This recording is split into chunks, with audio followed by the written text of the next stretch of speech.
Bismillahirrahmanirrahim. Assalamualaikum warahmatullahi wabarakatuh. Alhamdulillah. Alhamdulillahilladzi anzalal Qur'an hudan linnas wa bayyinatin minal huda wal furqan. Asyhadu an la ilaha illallah al-malikul haqqul mubin wa asyhadu anna Muhammadar Rasulullah Sadiqul wa'dil amin. Allahumma salli ala Muhammad wa ala alihi wa ashabihil kiram, amma ba'd. Yang kami hormati dan kami cintai karena Allah, Bapak Ibu hadir-hadirah yang insyaallah dalam barakah rahmat maghfirah dari Allah Subhanahu wa taala. Bersyukur kita dengan ucapan alhamdulillah atas izin Allah, atas kuasa Allah, atas rahmat dan nikmat Allah yang sampai saat ini masih dianugerahkan kepada kita semua. Semoga seluruh karunia, rahmat dan nikmat Allah yang masih dianugerahkan kepada kita akan dapat kita gunakan dalam rangka untuk beribadah, mengabdi, dan semoga Allah tetap mengkokohkan, menguatkan akidah kita sampai akhir hayat kita.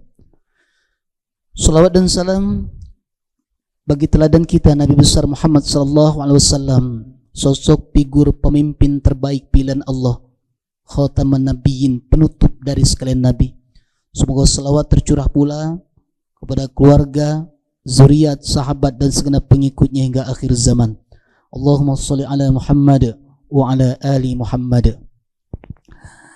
Bapak Ibu hadirin yang dirahmati oleh Allah Subhanahu wa taala, kajian kita pada pagi hari yang penuh dengan keberkahan ini tentang 5 kebahagiaan dan ketenangan dalam pandangan Islam. Kebahagiaan dan ketenangan itu harapan dari semua manusia. Kita sering berdoa di dalam surah Al-Baqarah ayat 201 yang diabadikan oleh Allah, yang merupakan penutup dari rangkaian doa-doa kita, menyimpulkan dari seluruh doa-doa kita. Rabbana atina fid dunya hasanah wa fil akhirati hasanah wa qina adzabannar. Hasanah di situ adalah kebaikan, tapi diterjemahkan oleh sebagian ulama adalah kebahagiaan, karena seseorang akan mendapatkan kebahagiaan ketika mereka melakukan kebaikan. Maka kalimat bahagia itu banyak muradib, artinya persamaan dalam bahasa Arab. Ada disebut dengan falah, ada sa'adah, ada hasanah. Itu berbagai macam redaksi atau muradib atau sinonim persamaan yang semuanya menuju kepada kebahagiaan. Walaupun nanti secara detail ada hal-hal penting kemana arah bahagia yang dimaksud oleh Al-Quran. Ada lagi yang disebut dengan ketenangan, karena dua ini, bahagia dan tenang. Tenang pun dalam bahasa Arab banyak. Kita sering mendengar kata mutmainnah, wahai jiwa yang tenang. Tepatnya di dalam surah Al-Fajr ayat 27 itu. Ya. Nanti ada juga, kita ulas sebelumnya ya, perbedaan mutmainnah dengan tumakninah. Juga tenang. Biasanya kalau masuk dalam pelajaran fikih itu dikenal dengan tumakninah. Ada lagi kalimat sakinah. Nah, itu yang populer tuh. Juga ketenangan artinya. Sering itu. Kalau di acara-acara walimah pernikahan, semoga menjadi keluarga sakinah, mawaddah, warahmah, yang secara umum diartikan ketenangan. Di dalam Al-Quran juga ada yang disebut dengan aman. Itu pun diartikan sebagai ketenangan. Jadi Masya Allah, tabarakallah, Al-Quran itu luar biasa. Banyak hal-hal yang bisa kita ungkap rahasia di balik kehebatan Al-Quranul Karim. Kenapa dengan bahasa yang sama tapi tertuju dengan hal-hal yang berbeda? Saudaraku yang kami hormati dan yang kami cintai karena Allah, sebelum kita melanjutkan kajian kita pada pagi hari ini, kita akan coba memberikan penjelasan tentang kiat untuk mencapai kebahagiaan dan ketenangan dalam Islam. Sebelum sampai kepada uraian itu, paling tidak kita bahas terlebih dahulu tentang bahagia dan tenang. Kebahagiaan dan ketenangan. Ada istilah, saudara-saudariku sekalian, senang dan tenang. Ada orang yang senang, belum tentu tenang. Ada orang yang tenang, tapi tidak senang. Jadi permasalahannya itu, apa perbedaan senang dan tenang? Kita ini kepengen senang apa tenang? Kadang-kadang kalau milih dua bagian ini tidak mau milih, Pak. Sama kayak kita nyampaikan ibu mau sehat atau rezeki lancar. Kedua-duanya Ustadz, badan sehat rezeki lancar. Itu bukan pilihan itu. Sama seperti kalau kita bahas masalah rezeki. Rezeki itu kan, makanya Masya Allah ya, kalau bahas masalah Al-Quran ini luar biasa. Selama ini kita ngartikan rezeki itu apa, Pak? Fulus. Kalau ada fulus, mulus. Ya. Materi. Ya. Uang. Atau mal. Harta. Padahal kalau kita merujuk kepada dalam bahasa Arab, para mufassir menyebutkan secara lugha, razaqo yarzuqu rizqan. Rezeki itu adalah pemberian. Itu rezeki, Pak. Ya, rezeki itu pemberian. Man yanfa'u bih, kullu man yanfa'u bih. Semua yang bermanfaat dalam hidup manusia itu disebut dengan rezeki. Jadi bukan yang selama ini kita pahami rezeki itu fulus, mal, harta, materi. Semua yang bermanfaat dalam hidup manusia adalah rezeki. Maka rezeki ini sebenarnya dibatasi oleh pemahaman kita sendiri tentang rezeki. Sebenarnya Allah tidak pernah putus rezeki dalam hidup ini. Sama dengan bahagia, sama dengan kesenangan dan ketenangan. Banyak orang yang menginginkan, yang senang, tapi mereka tidak mendapatkan ketenangan. Maka dalam Al-Quran itu kalimat senang itu mata disebut. Mata. Di ujung surah Ali Imran 185 itu wa mal hayatud dunya illa mata'ul ghurur. Dunia ini adalah kesenangan yang memperdayakan, kesenangan. Maka kesenangan itu adalah sesuatu yang tampak. Sama ya. Hal-hal yang tampak itu kesenangan. Bahagia itu ketika kita mendapatkan sesuatu yang kita inginkan, lalu hati kita senang, bahagialah kita. Tapi pertanyaan, senang belum? Tenang belum? Belum tentu. Contoh, anak kita sudah kuliah, tahu-tahu ingin mencari pekerjaan. Dia akan bahagia ketika mendapatkan pekerjaan. Senang enggak hatinya? Sekarang pertanyaan, tenang belum? Belum tentu. Orang sakit nih, tahu-tahu sehat, dengan izin Allah saya sehat. Bahagia hatinya? Bahagia. Senang enggak? Tenang belum? Kita ngantenkan jong Palembang, nikahkan anak. Pesta tuh meriah. Alhamdulillah dapat mantu baru, besan baru, sahabat datang, fasilitas memadai, luar biasa. Senang dapat mantu? Senang. Senang dapat besan? Senang. Senang dapat keluarga baru? Senang. Keluarga hadir? Senang. Nah, setelah selesai dari pernikahan itu, sudah tenang belum? Belum tentu.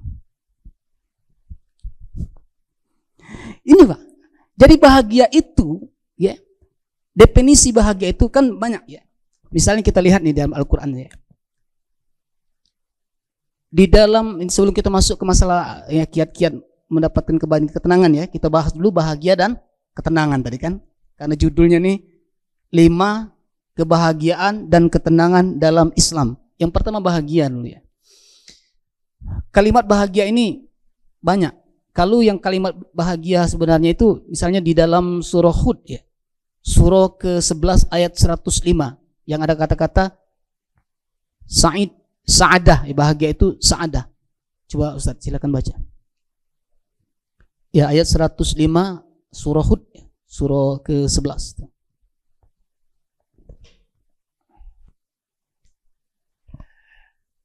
A'udzu billahi minas syaitonir rajim. Yauma ya'ti la takallamu nafsun illa biizni. Faminhum sakiyyu wa sa'id. Yang artinya ketika hari itu datang tidak seorang pun yang berbicara kecuali dengan izin Allah. Maka di antara mereka ada yang sengsara dan ada yang berbahagia. Iya. Sa'ada, di situ di ujung itu ada kata-kata sa'id ya. Nah, sa'id itu kalau dalam bahasa Arab isim fa'il ya. Sa'id itu orang yang berbahagia. Sa'ada itu bahagia dan orang disebut dengan sa'id. Orang itu fa'ilnya, pelakunya itu disebut sa'id. Makanya ada orang namanya anak, nama anaknya Sa'id, orang yang berbahagia.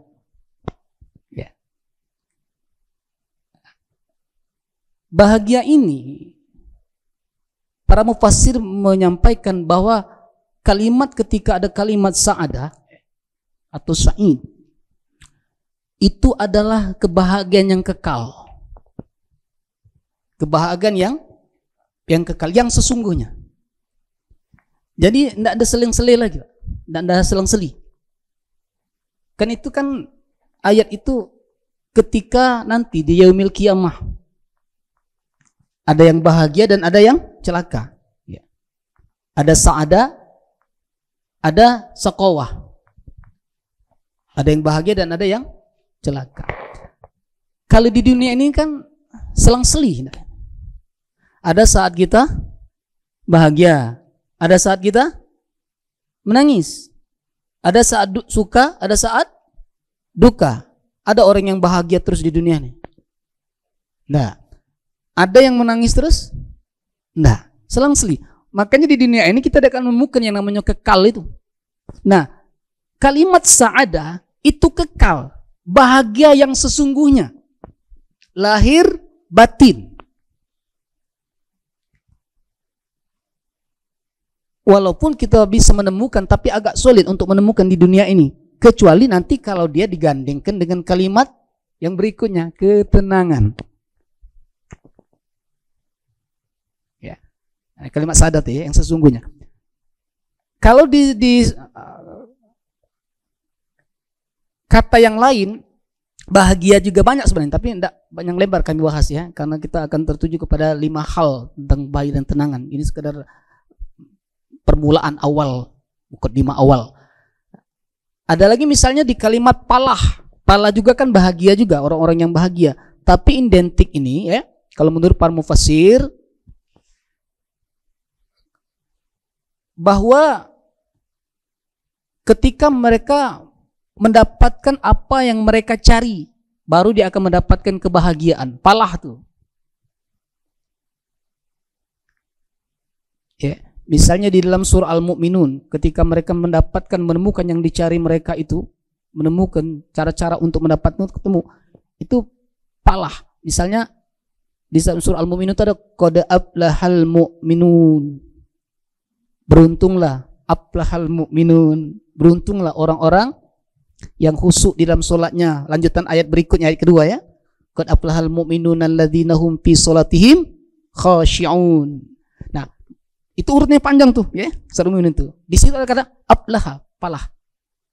Ketika mereka menemukan sesuatu ya yang dicari, misalnya dia dapat melaksanakan solat dengan khusyuk, dia dapat menjaga ibadahnya dengan baik. Ketika dia temukan itu, maka dia akan mendapatkan keberuntungan dan kebahagiaan.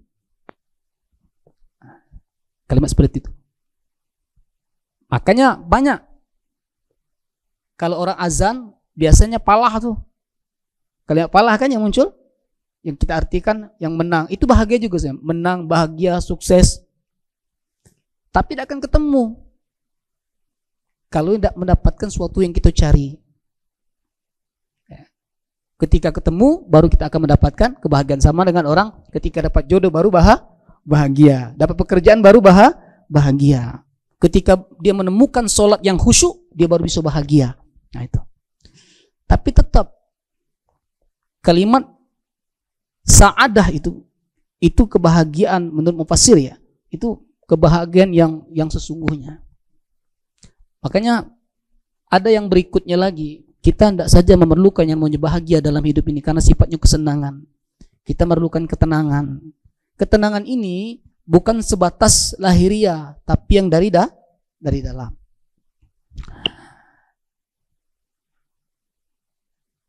Tadi di awal kita sudah bahas mengenai surah Al-Fajr tadi, sempat dibaca ya. Surah Al-Fajr ayat 27 sampai 30. Coba Ustaz baca tuh.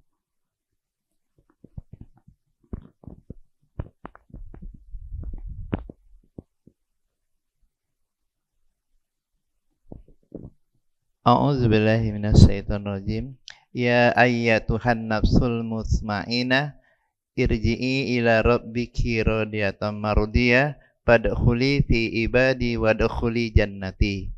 Yang artinya, wahai jiwa yang tenang, kembalilah kepada Tuhanmu dengan hati yang ridho dan diridhoinya, maka masuklah ke dalam golongan hamba-hambaku dan masuklah ke dalam surgaku. Ya. Kata kalimat mutmainnah, wahai jiwa yang tenang. Itu yang dari dalam, Pak. Yang dari dalam. Kalau di luar biasa disebut dengan tumakninah. Ketika mereka sudah mencapai jiwa yang tenang, maka itu akan sampai kepada kekhusyuan dalam ibadah. Lahiriah yang kita lihat, rukuk yang sempurna, i'tidal yang sempurna. Kan biasa tuh kalimat tumakninah ini biasanya kalau dalam ilmu fikih disebut geraan yang sempurna, tenang. Jadi orang tuh kalau ada khusyuk secara lahiriah, ada khusyuk secara batiniah. Khusyuk secara lahiriah itu ketika gerakannya sempurna dalam ibadah. Itu sudah nilai khusyuk secara lahiriah. Maka Nabi pernah untuk nyuruh sahabat mengulang ibadahnya itu. Karena belum sempurna rukuknya, dia sudah i'tidal. Belum sempurna i'tidalnya, dia sudah sujud. Tumakninah itu.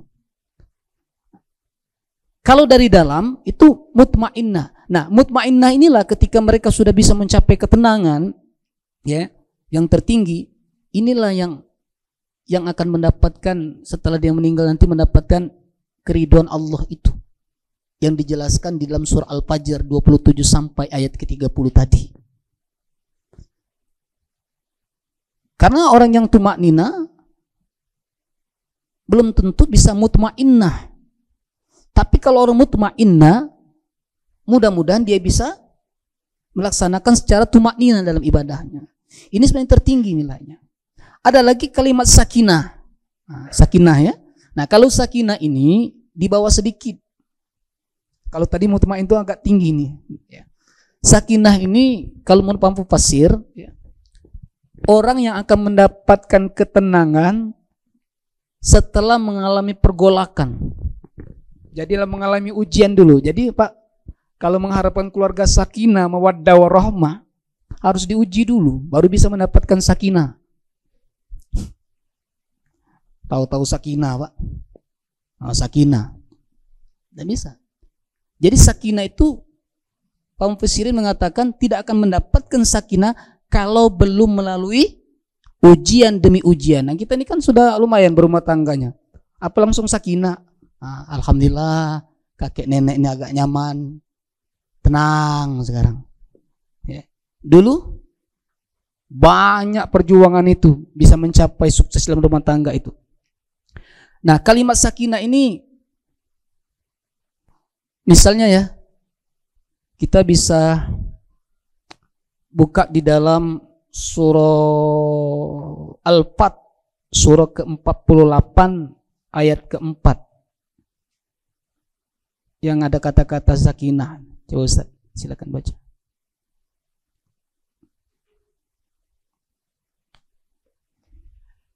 A'udzu billahi minasyaitonir rajim.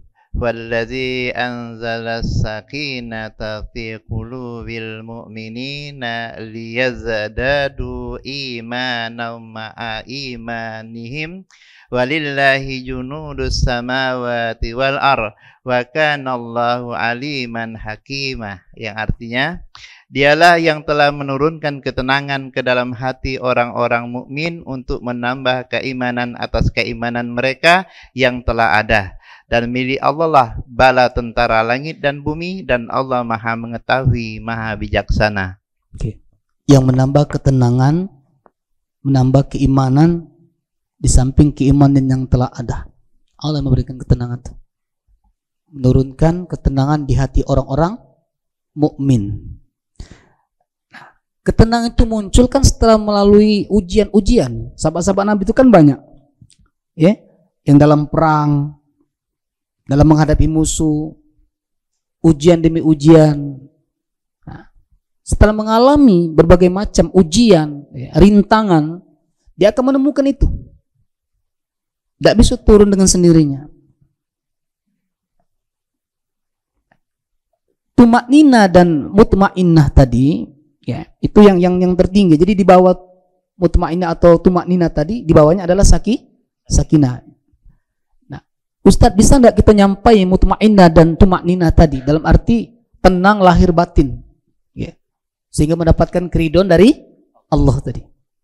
Bisa. Makanya para ulama mendefinisikan tumakninah itu adalah bertambahnya ketenangan hati, ya, karena mendapatkan keyakinan, ya, dan pengetahuan. Jadi harus menggunakan ilmu. Tidak bisa kita mencapai mutmainnah dan tumakninah itu kalau tidak memiliki ilmu, keyakinan, ya, baik keyakinan akidah kita maupun dalam amaliyah kita. Makanya kalau kita bahas masalah khusyuk misalnya, itu ada hubungan. Tidak bisa khusyuk itu, tidak tenang, tidak akan tumakninah kalau tidak menyelesaikan urusan-urusan di luar daripada ibadah sholat kita itu. Diselesaikan dulu. Kita memerlukan ilmu. Jadi khusyuk yang kita bahas itu bukan selama ini menurut pendapat kita, tapi merujuk kepada Rasulullah. Kata Nabi misalnya, itu bukan di bab masalah sholat, tapi bab khusyuk. Sering orang keliru dalam memahaminya. Apabila azan telah dikumandangkan, makanan sudah tersedia, makanlah dulu. Jangan langsung dipahami, Pak, kok Nabi mendahulukan makan dibanding sholat? Bukan, itu bab khusyuk.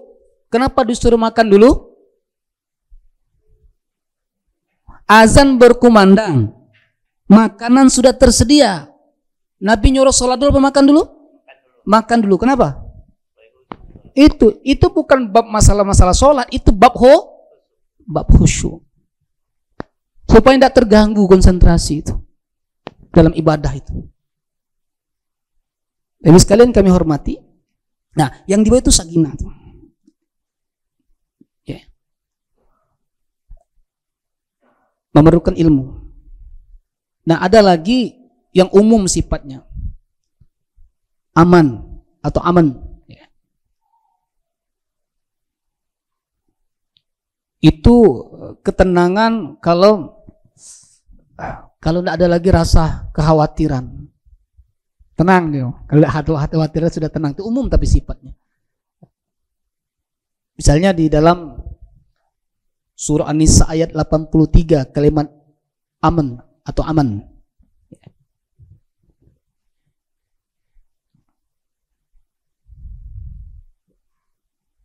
Silakan Ustaz.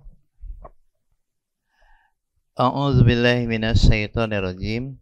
Wa idza ja'ahum amrum minal amni awil khaifi azau bih walau radduhu ila rasuli wa ila ulil amri minhum la'allimahul ladzina yastaghbitunahu minhum walaula fadlullahi alaikum wa rahmatuhu lattaba'tumus syaiton illa qalilah, yang artinya, dan apabila sampai kepada mereka suatu berita tentang keamanan atau ketakutan, mereka langsung menyiarkannya. Padahal apabila mereka menyerahkannya kepada Rasul dan ulil amri di antara mereka, tentulah orang-orang yang ingin mengetahui kebenarannya akan dapat mengetahuinya secara resmi dari mereka, Rasul dan ulil amri. Sekiranya bukan karena karunia dan rahmat Allah kepadamu, tentulah kamu mengikuti setan kecuali sebagian kecil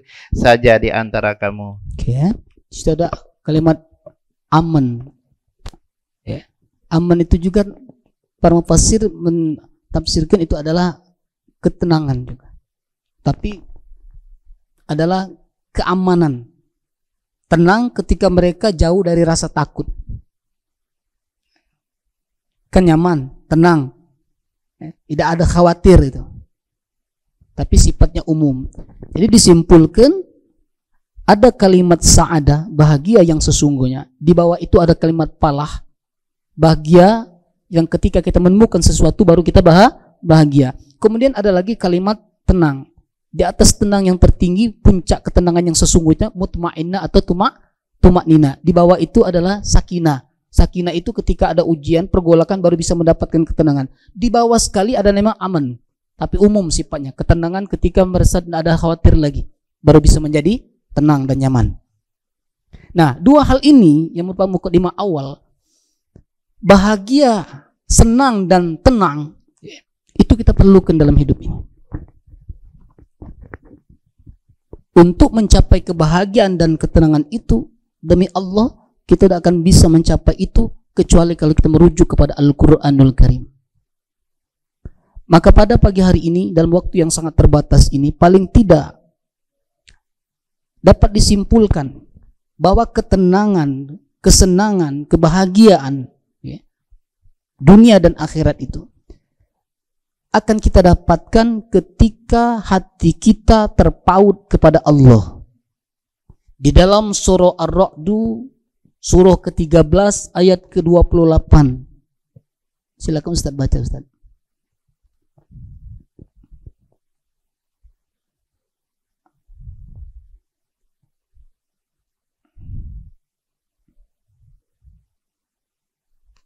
A'udzu billahi minasy syaithanir rajim. Alladzina amanu wa tatma'innu qulubuhum bi dzikrillah, ala bi dzikrillahi tatma'innu qulub. Yang artinya yaitu orang-orang yang beriman dan hati mereka menjadi tentram dengan mengingat Allah. Ingatlah, hanya dengan mengingat Allah hati menjadi tentram. Ya. Jadi hati yang terpaut kepada Allah. Ada 5 hal, sebagaimana yang tema kita. 5 hal yang apabila 5 hal ini hati kita terpaut kepada Allah, mengingat Allah, walaupun berat 5 ini, kita akan mencapai yang namanya bahagia dan ketenangan. Kita akan bisa mencapai itu, walaupun dalam proses belajar. Sabar, syukur, ikhlas, tawakal, ridho. 5 ini berat, Pak. Kelima ini itu terpaut kepada Allah. Jangan disandarkan kepada manusia. Kita akan kecewa. Pertama, sabar. Ini diulang dan diulang terus. Nasihat yang terus menerus kita dengar dari para ulama-ulama kita, bahkan dari baginda Rasulullah SAW. Bahkan Quran nyebutkan juga, innallaha ma'as sabirin. Allah bersama dengan orang-orang yang sabar. Bayangkan. Nah, kalimat sabar ini mudah mengucapkan, tapi berat dalam praktek pelaksanaannya. Kenapa berat?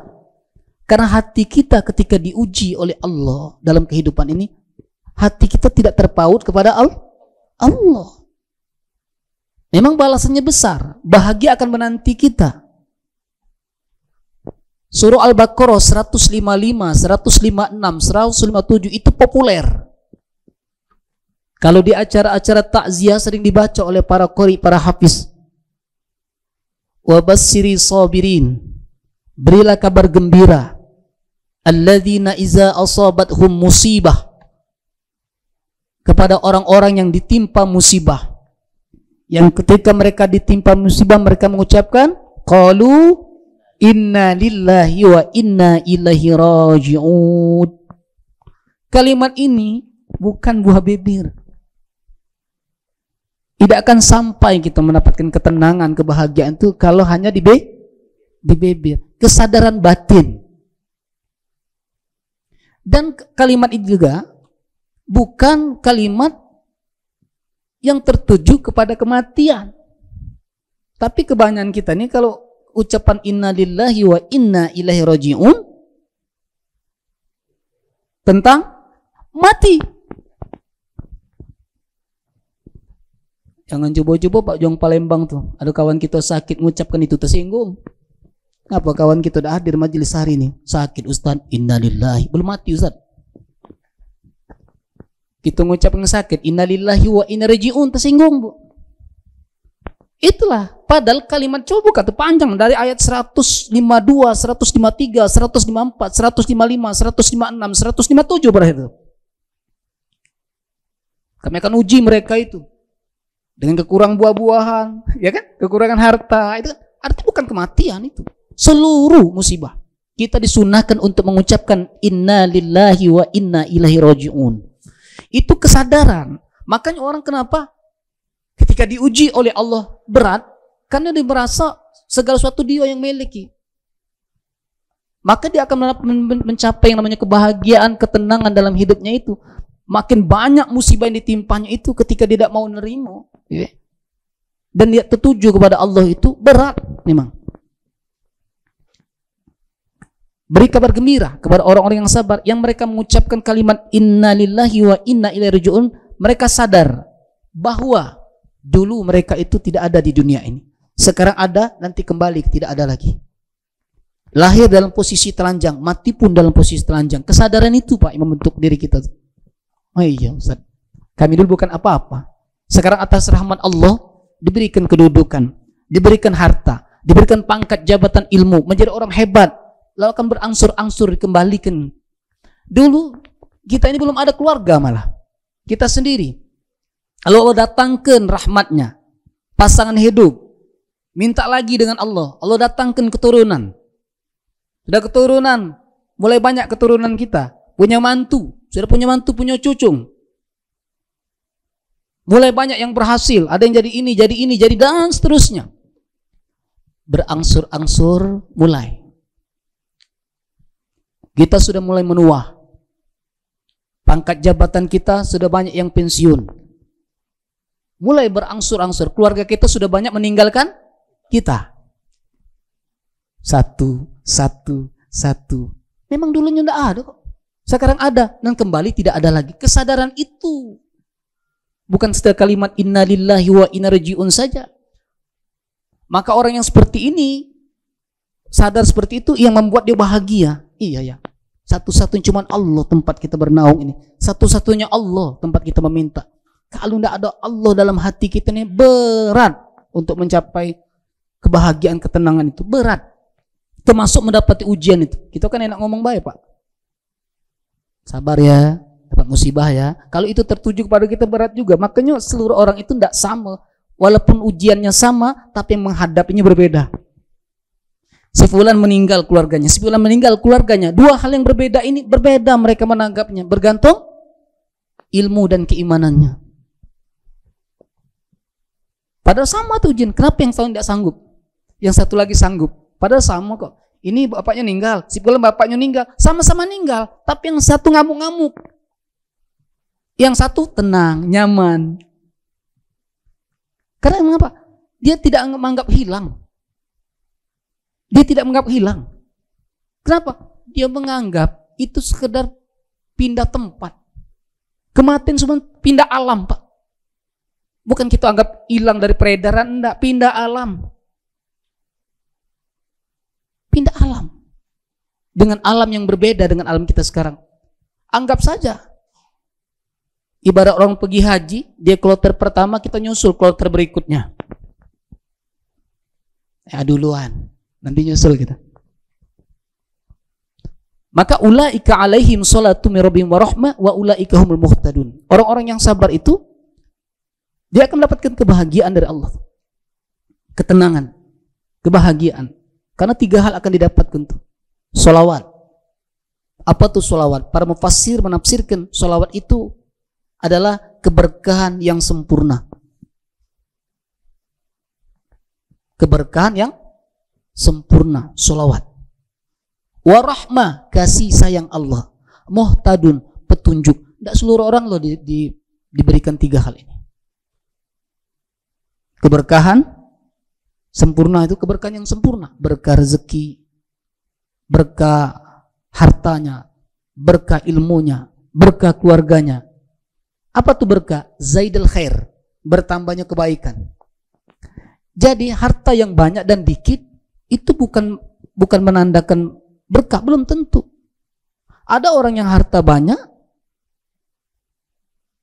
belum tentu berkah.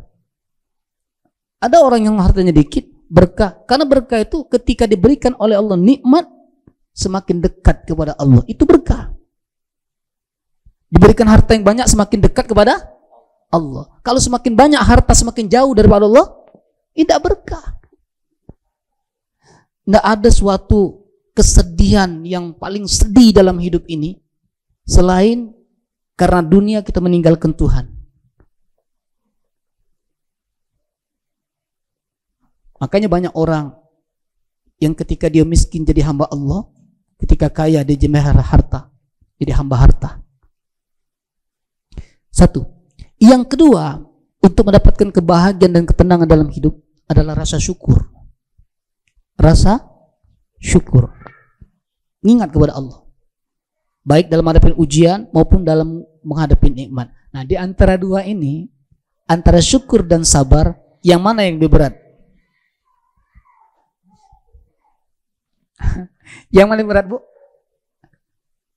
Ustadz, pasti orang jawab. Yang paling berat Ustadz sabar. Sebenarnya yang paling berat itu syukur. Kenapa? Karena survei membuktikan di antara walaupun sama-sama berat. Kan pertanyaannya yang mana yang lebih berat walaupun sama-sama berat? Yang paling berat itu syukur. Kenapa? Banyak orang bisa melewati ujian dalam hidup ini, tetapi sedikit orang yang bisa melewati nikmat dalam hidup ini. Ketika diuji, lagi susah, kan banyak kejadian, peristiwa sejarah. Misalnya Korun di zaman Nabi Musa alaihissalam. Ketika susah dia menjadi hamba Allah. Ketika dia memiliki harta, dia menjadi hamba harta. Lupa. Di zaman Nabi Muhammad dikenal dengan Sa'labah. Sukses ketika diuji dengan kemiskinan. Ketika diuji dengan kekayaan, gagal, berantakan. Maka surah Al-Anbiya 35 itu ya. Wa nabluukum bisyarril fitnah. Kami akan uji kamu dengan keburukan dengan kebaikan, kata Allah. Ibnu Abbas menafsirkan ayat ini bahwasanya Allah akan uji kamu dengan kekayaan dan dengan kemiskinan, dengan kesenangan dan dengan kesedihan, dengan kebodohan dan dengan kepintaran, dengan sakit dan dengan sehat. Jadi setiap orang di sepanjang perjalanan hidupnya itu tidak akan pernah luput dari ujian. Yang miskin diuji dengan kemiskinan, yang kaya akan diuji dengan kekayaannya. Tidak ada yang luput dari ujian Allah tuh. Cuman kita ini kadang-kadang uji coba itu, ujian dan cobaan itu kita nganggap yang tidak enak itu. Sakit, bangkrut, itu kita merasa badan sehat, rezeki lancar. Kita nganggap itu bukan ujian. Ujian itu jauh lebih berat. Jauh lebih berat. Banyak orang yang masuk ke masjid dalam kondisi menderita. Masuk masjid, ya Allah, aku susah ya Allah, aku sulit ya Allah. Penuh masjid. Ketika sudah memiliki yang banyak, boleh ke masjid lagi jarang, Pak. Ya. Nah itu. Bahkan syukur ini wajar diulang oleh Allah Sampai 31 kali wong yang tidak bersyukur ini. Itu kan lambang tidak bersyukur. Diulang dalam surah Ar-Rahman 31 kali. Fabi ayyi ala'i rabbikuma tukadziban.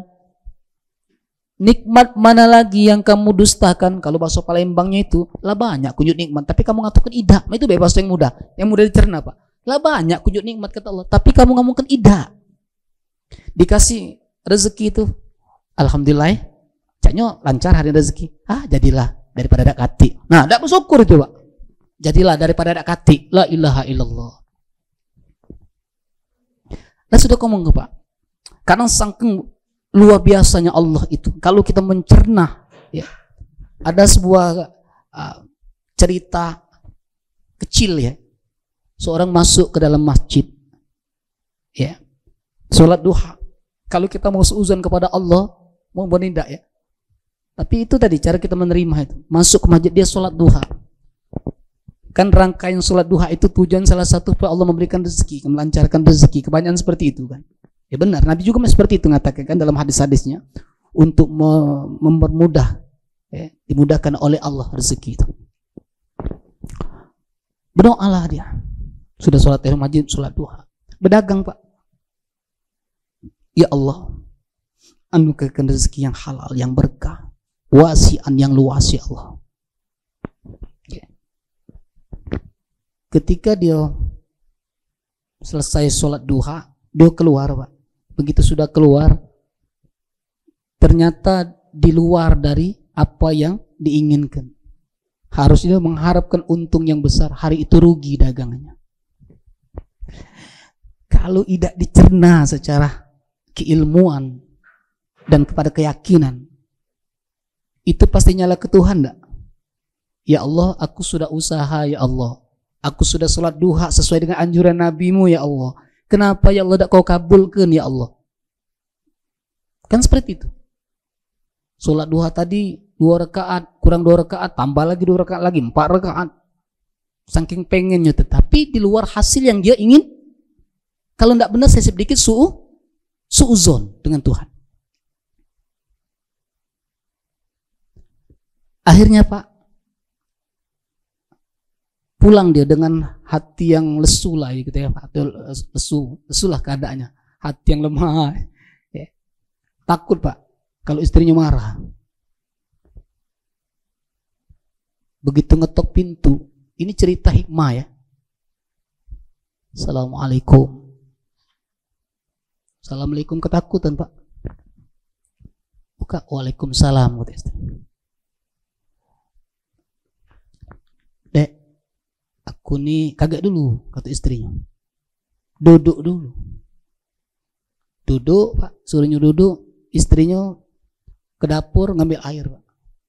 Keringat suaminya dielap, diambilkan air teh hangat, ya. Di PJT ngomonglah. Apa nak diomongkan? Kamu kan masih capek, tenang ke dulu, suasana sudah tenang baru ngomong, kata istrinya. Ini maaf, katanya. Hari ini mungkin rezeki tidak berpihak kepada kita. Aku rugi. Jangan marah. Apa di luar dugaan, Pak? Istrinya ngomong, alhamdulillah. Rezeki yang terbesar yang aku miliki adalah kamu. Karena kamu pulang dalam kondisi sehat walafiat, selamat tanpa kekurangan suatu apapun. Siapa tahu ditunda oleh Allah, besok baru kita mendapatkan rezeki itu. Anaknya lah ngomong, Cuk, anak kita cak mano, kalau bahasa Palembang, kena berjajan. Kata anaknya tadi, yang 3 kok marah anaknya, dekat dengan dia yang 3 tuh ngomong, ya, ayah jangan sedih. Yang jajan ayah yang tiap hari ku tabung. Untuk beberapa hari ini, ayah tidak perlu lagi untuk ngasih adik, ngasih kakak, ngasih ayu. Ya Allah, begitu bersambung dengan Allah itu, ternyata rezeki itu luas. Dia ngomong wasian. Ya Allah, luaskan rezeki yang terbesar itu di samping materi adalah mendapatkan anak-anak yang soleh dan istri-istri yang soleh. Tenang enggak, Pak? Coba bayangkan, Pak. Kalau rugi dijual rugi, sudah di rumah ribut. rugi. Itu bukan baiti jannati, baiti nari. Nyambung Pak. Dia tidak minta ini, minta luaskan rezeki. Yang balik ke awal tadi, rezeki itu bukan semata-mata dari materi. Bersambung tuh. Rasa syukur tadi, Allah berikan rasa syukur di hati kita adalah bagian daripada rezeki. Buat apa syukur itu? Qalilan min ibadish syakur. Sedikit hamba yang bersyukur tuh sedikit. Dia cuma melihat materi, tapi tidak melihat kondisi. Kita bangun dari tidur, kurang tidak bersyukur? Kurang. Begitu tidur langsung ke kamar mandi. Harusnya sunnah Nabi, bangun dulu, ucapkan Alhamdulillahilladzi ahyana ba'dama amatana wa ilaihin nusyur. Segala puji bagi Allah yang telah menghidupkan aku setelah aku mati. Karena banyak orang yang tidur tidak bangun lagi. Itu alhamdulillah masih bisa bangun. Itu nikmat bukan? Nikmat. Dan lebih nikmat lagi bangun hidup dalam kondisi sehat. Ada yang bangun dalam kondisi sakit. Begitu bangun, ya Allah sakit pinggang aku. Nah, kita bangun dalam kondisi sehat, nikmat itu. Maka bersyukur itu bahagia. Orang yang tidak bisa bersyukur terhadap nikmat yang kecil, maka dia tidak akan bisa bersyukur terhadap nikmat yang besar. Yakinlah itu.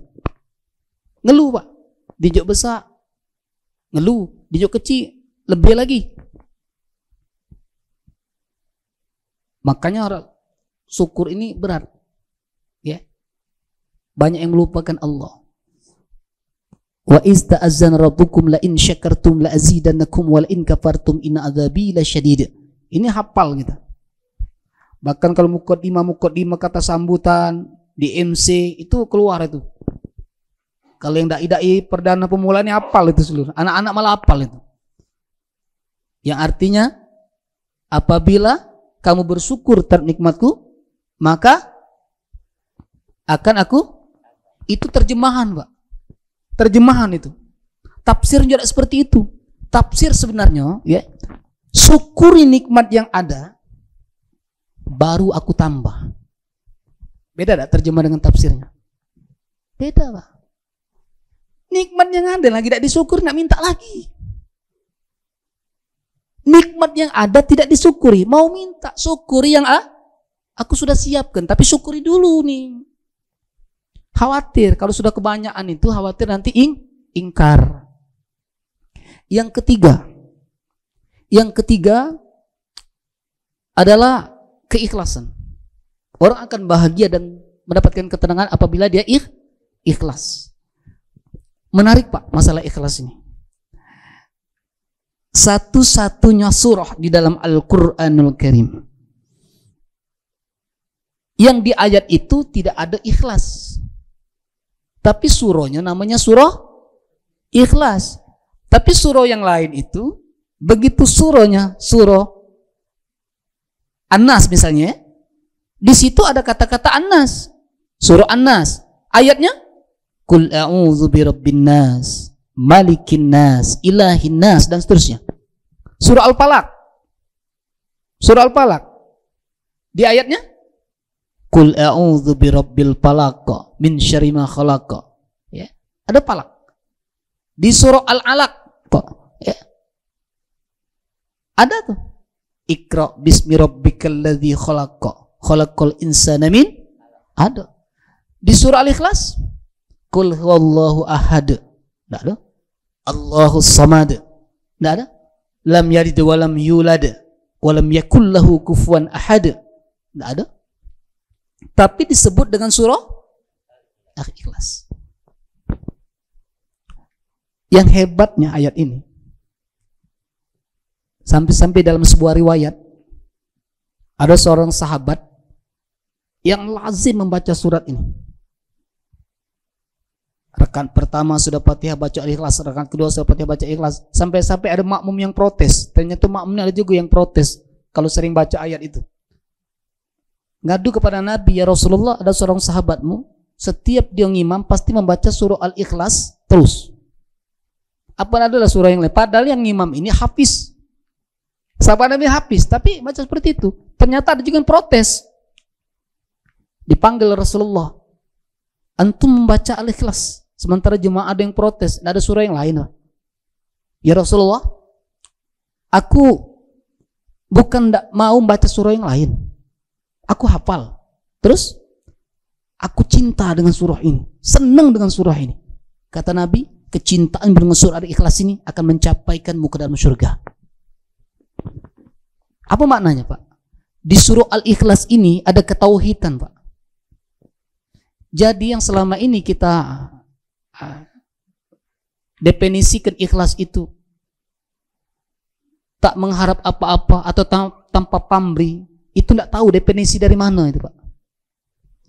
Karena definisi dalam Al-Quran itu terjemahan bebas saja, memurnikan keesaan Allah atau kemurnian Allah, ketauhidan.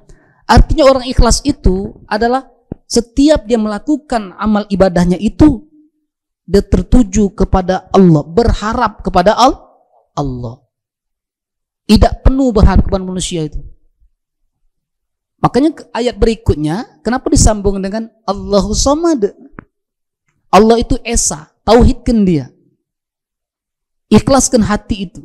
Jangan mengharap penuh kepada manusia. Boleh, tapi jangan sepenuhnya. Boleh sebagai sarana ikhtiar kita. Kita ini kadang-kadang berharap kepada manusia ini berlebihan sampai tidak lagi berharap kepada Allah. Tergeser kasih sayang Allah dari hati kita ini. Setiap orang yang ketika mereka mengharap kepada manusia secara berlebihan tanpa melibatkan Allah, bersiaplah untuk kecewa. Siapapun yang berharap kepada manusia secara berlebihan, bersiaplah untuk kecewa. Bukan tidak boleh. Nah, ikhlas ini akan menumbuhkan sesuatu kebahagiaan, ketenangan. Karena dia mengharapkan segala sesuatu itu untuk harapan Allah yang akan memberikan kebaikan yang terbesar kepada dia. Ini Pak Bu, kalau kita yang sering kita lakukan ini, saya berbuat baik dengan si fulan. Kenapa? Karena si fulan itu berbuat baik kepada saya. Andai kata si fulan tidak berbuat baik kepada saya, maka saya,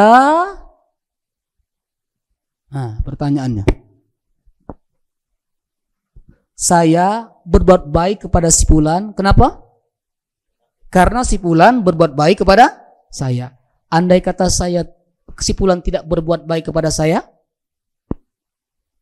apakah kita masih berbuat baik kepada dia? Wallahu a'lam. Kan itu yang terjadi. Bahasa Palembang bela. Kalau aku buat baik dengan dia itu karena dia selama dibuat baik dengan aku. Ya. Kalau dia tidak baik dengan aku, jadi karena uang kita tuh.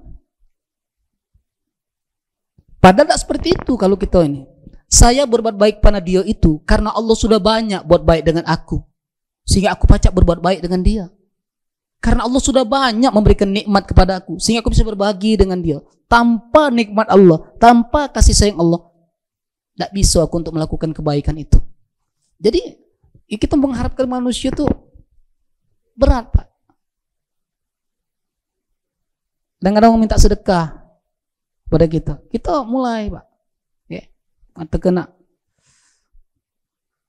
Mudah-mudahan Bapak sehat, bisa pergi haji. Apakah dia mampu membalasnya? Kalau mengharapkan dari dia, bukan meremehkan dia, bukan. Kita kan mengharapkan dari Allah. Paling tidak doa-doa itu menjadi terkabul atas izin Allah. Maka ketenangan itu subhanallah ketika ikhlas. Makin manusia tidak ikhlas, makin sulit untuk mendapatkan kebahagiaan itu. Yang keempat adalah tawakal. Nah, tawakal ini beda lagi, Pak. Ya.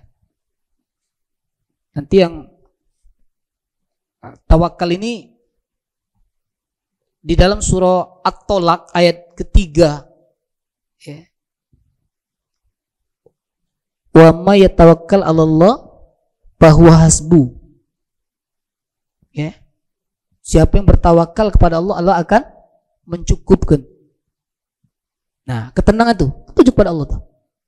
Bahkan di dalam hadis dari Abu Darda, dari riwayat Abu Daud, ya.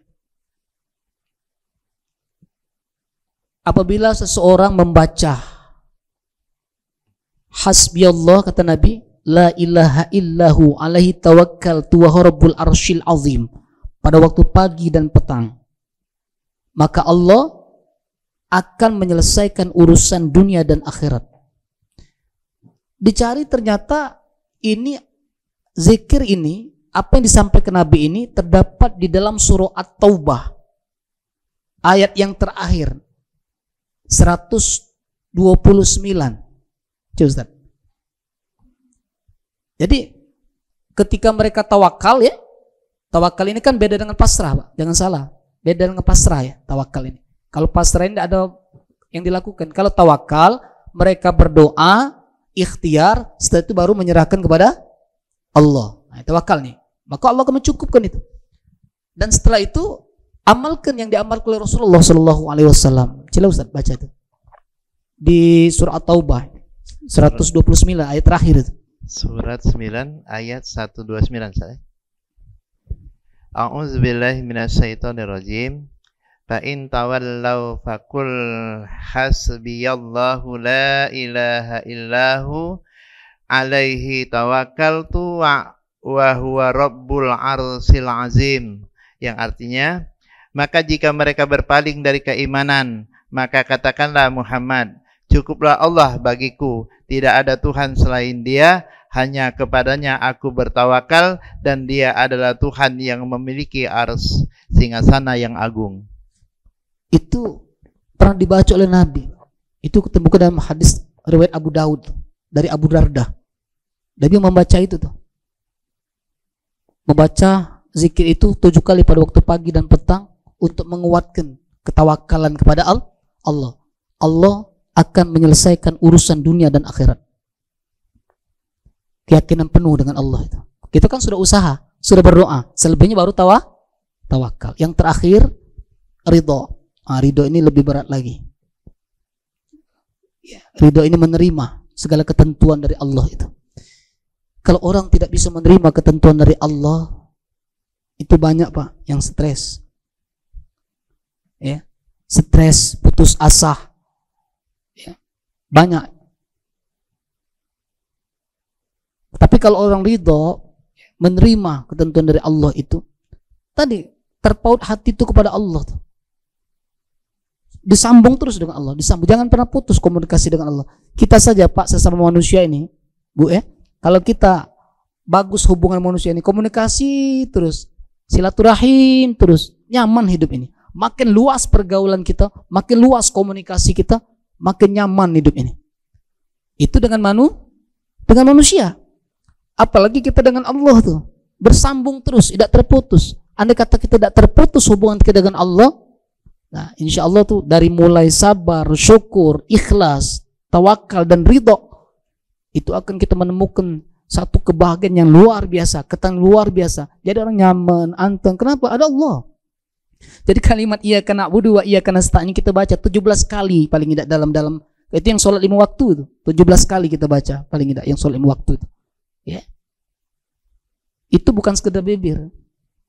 Tapi memang hati itu terpaut kepada Allah. Iyyaka na'budu wa iyyaka nasta'in. Ya Allah, kepadamu kami mengabdi, beribadah, dan kepadamu kami minta tolong. Kita ini tidak ada ibadah kepada Allah, tapi minta tolong banyak kepada yang lain, yang terkadang sampai kita menepis pertolongan Allah itu. Sampai nganggap, wah, melakukan kesyirikan sampai tanpa kita sadar. Contoh, kalau tidak begawi dengan dia tuh mati aku. Nah, Pak, dia tulah yang ngejuk gawian tuh. Kalau dia tidak ngejuk gawian dengan aku, mati aku, tidak makan.